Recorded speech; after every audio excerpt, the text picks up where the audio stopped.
लक्ष्य था 240 का, वक्त था इंडिया के बल्लेबाजी का और सिर्फ 4 रन ही हुए थे कि रोहित का विकेट गया था। उसके बाद कोहली, राहुल, कार्तिक का विकेट तो 50 के अंदर ही गिरा था। विकेट पे विकेट गिर रहा था और देश की धड़कनों को तेज कर रहा था, पर फिर भी हमें थोड़ा सुकून था क्योंकि माही अभी बाकी था।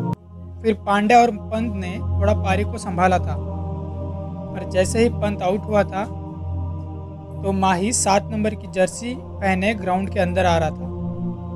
देख माही को हमने थोड़ी राहत की सांस ली और दिल से कहा कि डर मत, क्योंकि अब माही ने हाथ में बैट ली थी। 6 विकेट पे 100 का आंकड़ा पार हुआ था। जडेजा बैक ऑफ खेल रहा था क्योंकि उसे भी पता था कि अब नॉन स्ट्राइक एंड पे माही था।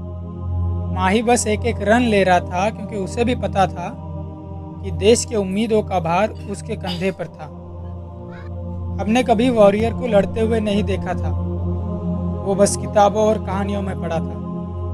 पर सच कहूँ, जब वर्ल्ड कप में माही को अकेला देश के लिए खेलते हुए देखा था तो हमें भी लगा कि हमने वॉरियर को लड़ते हुए देखा था। 215 रन पूरे हुए थे, हमें जीत के लिए सिर्फ 10 बॉल में 25 रन चाहिए थे और माही को पता था कि हर एक बॉल पे रन लेना कितना ज़रूरी था।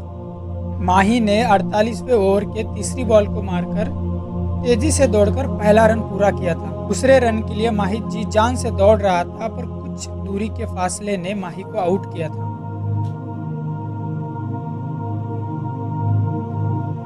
और ये एरा भी वही खत्म हुआ था जहां से शुरू हुआ था। जब आउट होकर माही लौट रहा था तो चेहरा उसका कुछ बोल नहीं रहा था, पर हमसे पूछो अंदर से वो रो रहा था। पर सच कहे तो उस दिन हमने वर्ल्ड कप नहीं हारा था। जब माही के रिटायरमेंट की खबर सुनी तो लगा कि हाँ, आज हमने वर्ल्ड चैंपियन हारा था। शायद देश को और भी खिलाड़ी मिलेंगे, पर माही जैसा दूसरा नहीं हो पाएगा।